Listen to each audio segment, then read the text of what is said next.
My dear students, so now I am going to discuss one more topic in the formation of companies, that is subscription stage, meaning and contents of prospectus. Let us discuss.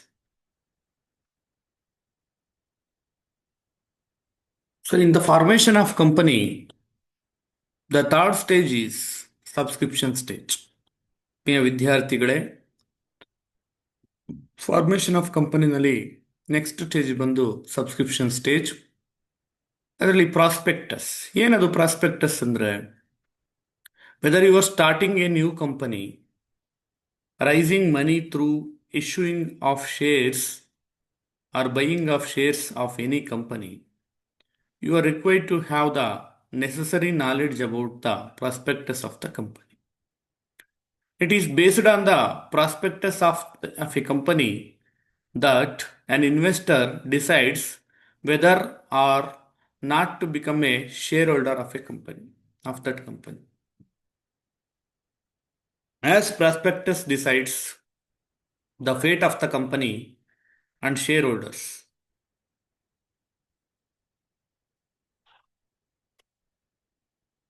Concealment of material facts or untrue statement would attract civil or criminal liability towards the company.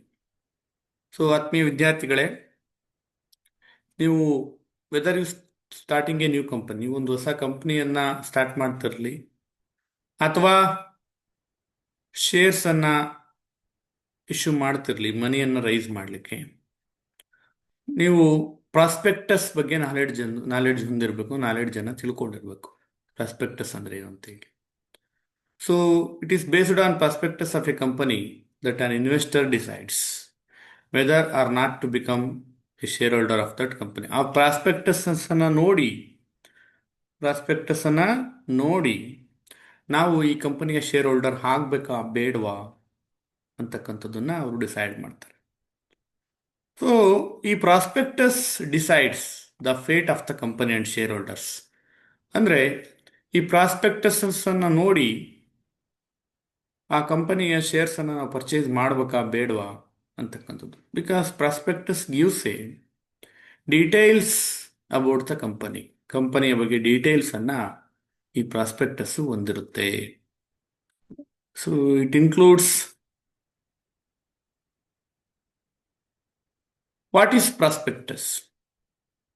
A prospectus is a legal disclosure document that provides information about an investment offering to the public, and that is required to be filed with the Securities and Exchange Commission or local regulator.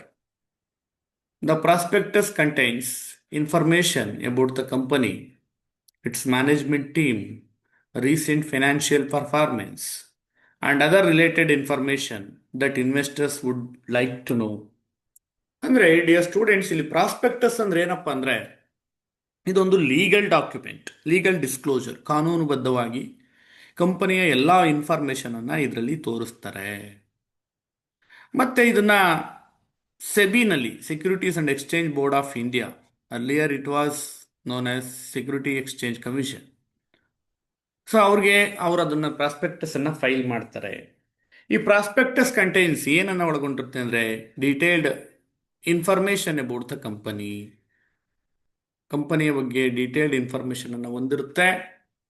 ಅದರ management team ಯಾರು ಅಂತಕ್ಕಂಥದ್ದನ್ನು ಹೊಂದಿರುತ್ತೆ, ಯಾರ್ಯಾರಿದ್ದಾರೆ ಮ್ಯಾನೇಜ್ಮೆಂಟಲ್ಲಿ ಅಂತೇಳಿ, ಮತ್ತು recent financial performance ಏನಿದೆ ಅಂತಕ್ಕಂಥದ್ದನ್ನು ಕೂಡ ಇದು ತಿಳಿಸುತ್ತೆ. And other related information that investors would like to know, ಅಂದರೆ ಇನ್ವೆಸ್ಟರ್ಸ್ಗೆ ಬೇಕಾದಂಥ ಇನ್ನಿತರ ಇನ್ಫಾರ್ಮೇಷನನ್ನು ಕೂಡ ಇದು ಒದಗಿಸ್ಕೊಡುತ್ತೆ. ಸೊ ಲೈಕ್ ಇದು ಹೇಗಪ್ಪ ಅಂದರೆ, ಒಂದು ಕಾಲೇಜಿಗೆ ಸೇರ್ಕೊಳ್ಬೇಕು ಅಂದರೆ ಕಾಲೇಜೊಂದು ಬ್ರೋಚರ್ ಇರುತ್ತೆ. ಸೊ ಆ ಥರ ಒಂದು ಕಂಪ್ನಿನಲ್ಲಿ ಇನ್ವೆಸ್ಟ್ಮೆಂಟ್ ಮಾಡಬೇಕು ಅಂತ ಅಂದರೆ ಆ ಕಂಪನಿಯ ಬ್ರೋಚರೇ ಈ prospectus. Definition of prospectus. The prospectus is a legal document for market participants and investors to pursue detailing the features, prospectus, and promise of financial product. It is mandated by the law to be supplied to prospective customers. ಅಂದರೆ ಈ prospectus ಅಂತಕ್ಕಂಥದ್ದು ಒಂದು legal document. ಇದರಲ್ಲಿ ಆ market ಪಾರ್ಟಿಸಿಪೆಂಟ್ಸ್ಗೆ ಯಾರು investment ಮಾಡಬೇಕು ಅಂತ ಇರ್ತಾರೆ ಅವ್ರಿಗೆ ಎಲ್ಲ ರೀತಿಯಾದಂಥ ಕಂಪನಿಯ ಇನ್ಫಾರ್ಮೇಷನನ್ನು ಈ ಪ್ರಾಸ್ಪೆಕ್ಟಸ್ಸು ಒದಗಿಸ್ಕೊಡುತ್ತೆ. ಕಂಪನಿ ಯಾವಾಗ ಡೆವಲಪ್ ಆಗಿದೆ, ಸೊ ಅದರ ಫೀಚರ್ಸ್ ಏನು, ಮತ್ತು ಅವ್ರದ್ದು ಫೈನಾನ್ಷಿಯಲ್ ಪ್ರಾಡಕ್ಟ್ ಯಾವ ಥರ, ಅದರಲ್ಲಿ ಇನ್ವೆಸ್ಟ್ಮೆಂಟ್ ಮಾಡಿದ್ರೆ ಲಾಭ ಬರುತ್ತಾ ಇಲ್ವಾ ಅಂತಕ್ಕಂಥದ್ದು ಎಲ್ಲ ಇನ್ಫಾರ್ಮೇಷನನ್ನು ಕೊಡ್ತಕ್ಕಂಥ ಒಂದು ಡಾಕ್ಯುಮೆಂಟ್ ಏನಿದೆ, ಲೀಗಲ್ ಡಾಕ್ಯುಮೆಂಟು, ಅದನ್ನು ಪ್ರಾಸ್ಪೆಕ್ಟಸ್ ಅಂತ ಹೇಳಿ ಕರೀಲಾಗುತ್ತೆ. And it is mandated by the law. Company ಅದು ಕಸ್ಟಮರ್ಸ್ಗೆ ಕೊಡಲೇಬೇಕಾಗಿರ್ತಕ್ಕಂಥ ಒಂದು document. Example, if an IPO, initial public offering, IPO stand for initial public offering, the prospectus tells potential shareholders about the company's plans and business models. ಇದರಲ್ಲಿ ಕಂಪನಿಯ plan ಏನಿದೆ, ಏನು business ಮಾಡ್ತಾ ಇದೆ, ನೆಕ್ಸ್ಟ್ ಫ್ಯೂಚರಿಗೆ ಏನು ಪ್ಲಾನ್ ಹಾಕ್ಕೊಂಡಿದೆ ಅಂತಕ್ಕಂಥ ಎಲ್ಲ ಇನ್ಫಾರ್ಮೇಷನನ್ನು ಕೂಡ ಈ ಒಂದು ಪ್ರಾಸ್ಪೆಕ್ಟಸ್ನಲ್ಲಿ ಕೊಡಲಾಗಿರುತ್ತೆ. For insurance and investment fund customers, a prospectus lists out the objective of the product, inclusion and exclusion, fees, etc. So ಇವ್ರು ಏನು ಮಾಡ್ತಾರಪ್ಪ ಅಂದರೆ ಆ ಕಂಪನಿಯ ಪ್ರಾಡಕ್ಟ್ ಬಗ್ಗೆ, ಅದು ಫ್ಯೂಚರ್ನಲ್ಲಿ ಯಾವ ಥರ ಸೇಲ್ ಆಗುತ್ತೆ ಅಂತ ಹೇಳಿ ಎಲ್ಲ ಒಂದು ಹೈಪೋಥಿಕೇಟೆಡ್ ಇನ್ಫಾರ್ಮೇಷನನ್ನು ಅಲ್ಲಿ ಕೊಟ್ಟಿರ್ತಾರೆ. ಮತ್ತು ಫೀಸ್ ಎಷ್ಟು ಎಲ್ಲವನ್ನು ಕೂಡ ಅದರಲ್ಲಿ ಇನ್ಫಾರ್ಮೇಷನನ್ನು ಕೊಟ್ಟಿರ್ತಾರೆ. For on ETF, A prospectus informs likely investors of the funds goals, history, portfolio, fees and costs and other financial details. ಈ ಪ್ರಾಸ್ಪೆಕ್ಟಸ್ನಲ್ಲಿ ಫಂಡ್ನ ಗೋಲ್ ಏನಿದೆ, ಹಿಸ್ಟ್ರಿ ಏನಿದೆ, ಪೋರ್ಟ್ಫೋಲಿಯೋ ಏನಿದೆ, ಎಲ್ಲ ಇನ್ಫಾರ್ಮೇಷನನ್ನು ಕೂಡ ಈ ಒಂದು ಪ್ರಾಸ್ಪೆಕ್ಟಸ್ ಹೊಂದಿರುತ್ತೆ. According to Companies Act 2013 ನ ಪ್ರಕಾರ there are 4 types of prospectus.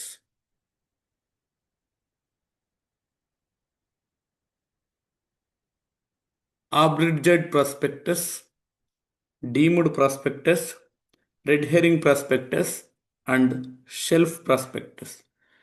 So ಈ ಥರ 4 ವಿಧಗಳನ್ನು ನಾವಿಲ್ಲಿ ನೋಡ್ತೇವೆ ಪ್ರಾಸ್ಪೆಕ್ಟಸ್ನಲ್ಲಿ.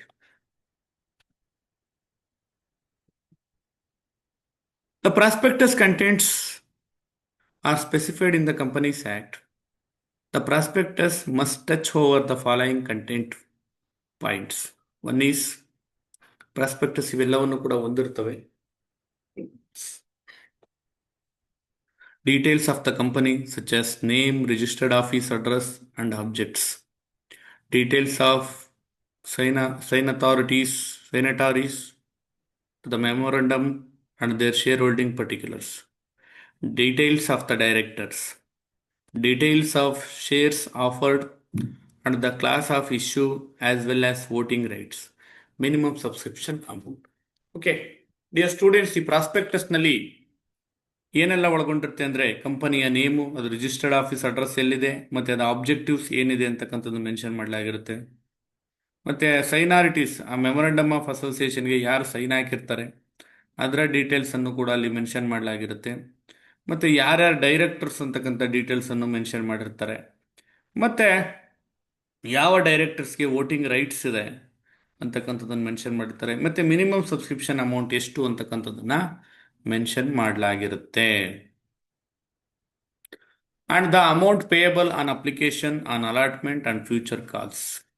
ಅಂದರೆ ಈಗ ಅಪ್ಲಿಕೇಶನ್ ತಗೋಬೇಕಾದ್ರೆ ಎಷ್ಟು ಕಟ್ಟಬೇಕು ಅಮೌಂಟು, ಅಲಾಟ್ಮೆಂಟ್ ಆದಮೇಲೆ ಎಷ್ಟು ಅಮೌಂಟ್ ಕಟ್ಟಬೇಕು, ಮತ್ತು ಫ್ಯೂಚರಿಗೆ ಎಷ್ಟು ಅಮೌಂಟ್ ಕಟ್ಟಬೇಕು. ಸೊ ಇದನ್ನು ಕೂಡ ಪ್ರಾಸ್ಪೆಕ್ಟಸ್ನಲ್ಲಿ ಮೆನ್ಷನ್ ಮಾಡಲಾಗಿರುತ್ತೆ. ಮತ್ತು ಅಂಡರ್ರೈಟರ್ಸ್ ಆಫ್ ದ ಇಶ್ಯೂ, ಯಾರು ಅಂಡರ್ರೈಟರ್ಸ್ ಇರ್ತಾರೆ ಅದನ್ನು ಕೂಡ ಅಲ್ಲಿ ಮೆನ್ಷನ್ ಮಾಡಲಾಗಿರುತ್ತೆ, ಯಾರ ಕಡೆಯಿಂದ ಅವರು ಇಶ್ಯೂ ಮಾಡಿಸ್ತಾ ಇದ್ದಾರೆ. ಮತ್ತು ಕಂಪನಿಯ ಆಡಿಟರ್ಸ್ ಯಾರು ಅಂತಕ್ಕಂಥದ್ದನ್ನು ಕೂಡ, ಆಡಿಟರ್ಸ್ ಆಫ್ ದ ಕಂಪನಿ, ಅದನ್ನು ಕೂಡ ಮೆನ್ಷನ್ ಮಾಡಲಾಗಿರುತ್ತೆ. Next audited reports regarding profit and losses of the company. Profit ಮತ್ತೆ ಲಾಸಸ್ ಏನು ಬಂದಿರುತ್ತೆ ಆಡಿಟ್ ಆಗಿ ಅದನ್ನು ಕೂಡ ಅಲ್ಲಿ ಮೆನ್ಷನ್ ಮಾಡಲಾಗಿರುತ್ತೆ. ಕಂಟೆಂಟ್ಸ್ ಆಫ್ ಎ ಪ್ರಾಸ್ಪೆಕ್ಟಸ್ ಏನಿರುತ್ತೆ ಕಂಟೆಂಟ್ಸು ಅಂತಂದ್ರೆ address of the registered office of the company. ಆ ಕಂಪನಿಯ ರಿಜಿಸ್ಟರ್ಡ್ ಆಫೀಸ್ ಅಡ್ರೆಸ್ ಏನಿರುತ್ತೆ ಅದನ್ನು ಮೆನ್ಷನ್ ಮಾಡಲಾಗಿರುತ್ತೆ. Name and address of the company secretary ಆ ನೇಮ್ ಮತ್ತೆ ಅಡ್ರೆಸ್ ಅನ್ನ ಮೆನ್ಷನ್ ಮಾಡಲಾಗಿರುತ್ತೆ. ಆಡಿಟರ್ಸ್ ಯಾರು ಅಂತ ಮೆನ್ಷನ್ ಮಾಡಲಾಗಿರುತ್ತೆ. ಬ್ಯಾಂಕರ್ಸ್ ಯಾರು ಅಂತ ಮೆನ್ಷನ್ ಮಾಡಲಾಗಿರುತ್ತೆ. ಅಂಡರ್ ರೈಟರ್ಸ್ ಯಾರು ಅಂತಕ್ಕಂಥದ್ದನ್ನು ಕೂಡ ಅಲ್ಲಿ ಮೆನ್ಷನ್ ಮಾಡಲಾಗಿರುತ್ತೆ. Date of opening and closing the issue. So ಯಾವ ಡೇಟ್ಗೆ ಓಪನಿಂಗ್ ಮಾಡ್ತಾ ಇದ್ದಾರೆ ಶೇರ್ಸ್ ಅನ್ನು ಇಶ್ಯೂ ಮಾಡಲಿಕ್ಕೆ,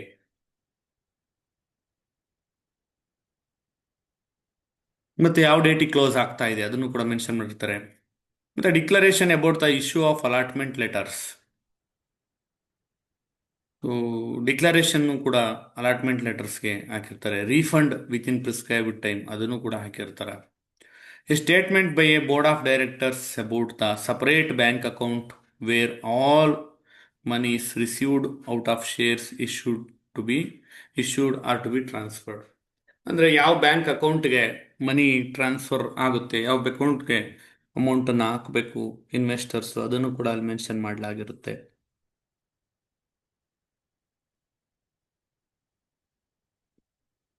ಮತ್ತೆ details about under writing of the issue. Under writing ಬಗ್ಗೆ ಕೂಡ ಇಶ್ಯೂಸ್ ಅನ್ನ ಹಾಕಿರ್ತಾರೆ ಅದರಲ್ಲಿ. ಮತ್ತೆ ಕನ್ಸೆಂಟ್ ಆಫ್ ಡೈರೆಕ್ಟರ್ಸ್ ಒಪ್ಪಿಗೆ ಪತ್ರ, auditors, brokers to the issue, expert opinion, if ಏನೇ ಡೀಟೇಲ್ಸ್ ಇದ್ರೂ ಕೂಡ ಪ್ರಾಸ್ಪೆಕ್ಟಸ್ ನಲ್ಲಿ ಹಾಕಿರ್ತಾರೆ. The authority for the issue, ಯಾರಿಗೆ ಅಥಾರಿಟಿ ಕೊಟ್ಟಿರ್ತಾರೆ ಇಶ್ಯೂಗೆ, and the details of resolution passed thereafter, ಅಥವಾ ಏನಾದ್ರು ಸಮಸ್ಯೆ ಇರೋದನ್ನ ಯಾರು ಬಗೆಹರಿಸ್ತಾರೆ ಅದೆಲ್ಲವನ್ನು ಕೂಡ ಇಲ್ಲಿ ಮೆನ್ಷನ್ ಮಾಡಲಾಗಿರುತ್ತೆ. And procedure and time schedule for allotment and issue of securities. So ಯಾವ ಟೈಮ್ನಲ್ಲಿ ಅಲಾಟ್ಮೆಂಟ್ ಮಾಡಲಾಗುತ್ತೆ, ಏನು ಪ್ರೊಸೀಜರು ಸೆಕ್ಯೂರಿಟೀಸನ್ನು ಇಶ್ಯೂ ಮಾಡಲಿಕ್ಕೆ, ಮತ್ತು ಕಂಪನಿಯ ಕ್ಯಾಪಿಟಲ್ ಸ್ಟ್ರಕ್ಚರ್ ಏನಿದೆ 10ನೇ ಪಾಯಿಂಟು ಅದನ್ನು ಕೂಡ ಅಲ್ಲಿ ಮೆನ್ಷನ್ ಮಾಡಲಾಗಿರುತ್ತೆ. Main objects and present business of the company and its location. ಆ ಕಂಪನಿಯ ಮೇನ್ ಆಬ್ಜೆಕ್ಟಿವ್ಸ್ ಏನು ಮತ್ತು ಪ್ರೆಸೆಂಟ್ ಏನು ಬಿಸ್ನೆಸ್ ಮಾಡ್ತಾ ಇದೆ ಮತ್ತು ಅದರ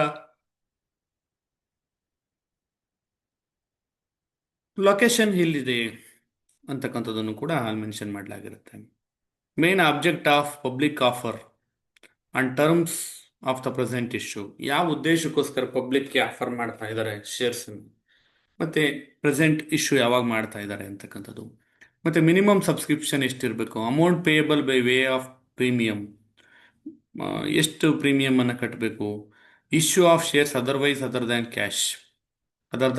ಕ್ಯಾಶ್ ಇಶ್ಯೂ ಯಾವಾಗ ಮಾಡ್ತಾರೆ, details of directors including their appointment and remuneration, ಡೈರೆಕ್ಟರ್ಸ್ನ ಯಾರ್ಯಾರು ನೇಮಕ ಮಾಡಿದ್ದಾರೆ, ಹೇಗೆ ನೇಮಕ ಮಾಡಿದ್ದಾರೆ, ಅವ್ರಿಗೆ ರೆಮ್ಯುನರೇಷನ್ ಅನ್ನ ಎಷ್ಟು ಕೊಡ್ತಾ ಇದ್ದಾರೆ ಅಂತಕ್ಕಂಥದ್ದು.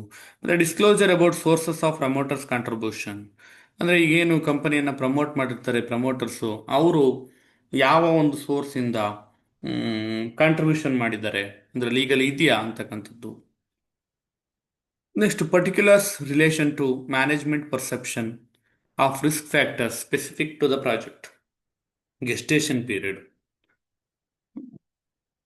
Period of the project, extent of progress made in the project and deadlines for completion of the project. ಅಂದರೆ so management perception of risk factors ಅಂದರೆ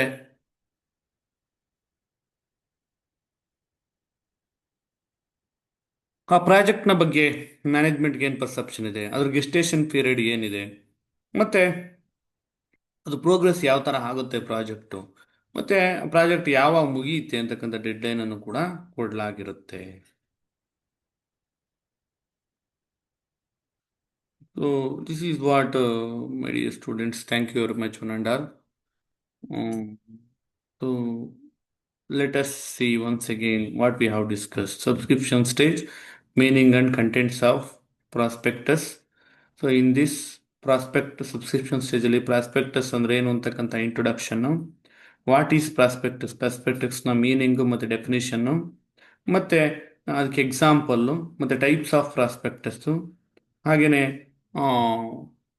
ಪ್ರಾಸ್ಪೆಕ್ಟಸ್ ಏನೆಲ್ಲ ಕಂಟೆಂಟ್ ಪಾಯಿಂಟನ್ನು ಹೊಂದಿರಬೇಕು ಅಂತ ಹೇಳಿ, ಮತ್ತೆ ಏನೆಲ್ಲ ಕಂಟೆಂಟ್ಸನ್ನು ಪ್ರಾಸ್ಪೆಕ್ಟಸ್ ಹೊಂದಿರುತ್ತೆ ಅಂತಕ್ಕಂಥದ್ದು, ಇಷ್ಟನ್ನು ಕೂಡ ನಾವು ಈ ಒಂದು ಕ್ಲಾಸ್ನಲ್ಲಿ ಡಿಸ್ಕಸ್ ಮಾಡಿದ್ದೀವಿ. ಎಲ್ರಿಗೂ ಅರ್ಥ ಆಗಿದೆ ಅಂತ ಅಂದ್ಕೊಳ್ತೀನಿ. Thank you. Let us start next session.